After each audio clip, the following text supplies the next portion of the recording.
Nagpaabot na ng pakikidamay ang Sangguniang Panlunsod kan Tabaco City sa pamilyang naulila sa nangyaring karumaldumal na krimen kang nakaaging Domingo sa Barangay Magapo, Tabaco City. Sa ginibong regular na sesyon, ipapaapod ang hepe kan Tabaco City PNP na si Police Lieutenant Colonel Jonathan P. Iliado. Tangani magpaabot man kan sa iyang paliwanag mapadapit sa nangyayaring krimen sa siyudad kan Tabaco. Ina naging kagadaan ni City Councilor Arnold Unrubia bilang iyo ang Chairman Committee on Peace and Order. Actually, angon niya na nga ni pag session me, pig-request ko na si OP Liadok na presenter niya itong nangyari sa Magapo kan last Sunday. Ini pong kunyan, Bata Women's Month po niyan, tututukan ko talaga po ining investigasyon manungod po duman sa nangyaring krimen. Tangani matawan sila duman ki security kung ano man ang dapat gibuhon duman kan police. Mag-coordinate man po duman sa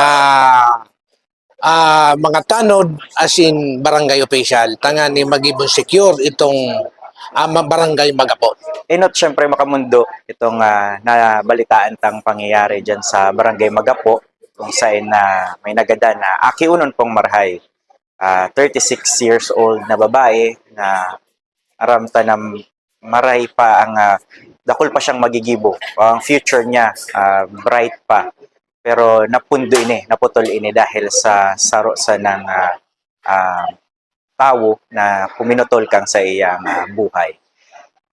Makaasa po sa kuya po and sa muya po ni Vice Governor Glenda, makaasa si Kapitan na makapaabot kami ni na asistensya sa maski anong paagi, pati po sa pamilya kang biktima, makapaabot kami ni na asistensya.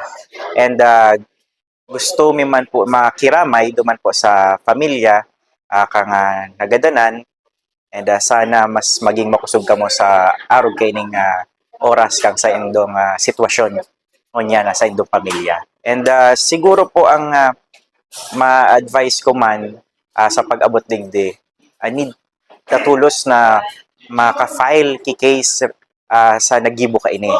Siguro dyan sa barangay, maaaraman man, sa dayot man lang ang barangay Magapo, maaaraman taman sa na kung sisi ang nagibo ka ini or kaya suspect na pwedeng guminibo ka ang arog kaining krimen. And sana ma-file tulos ini para maka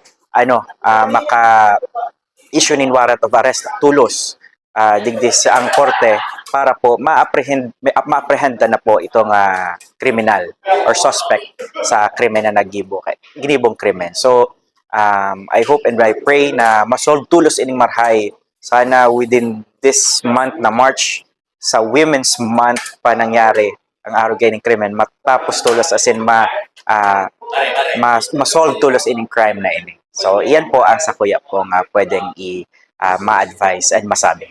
Ini ang Local News TV.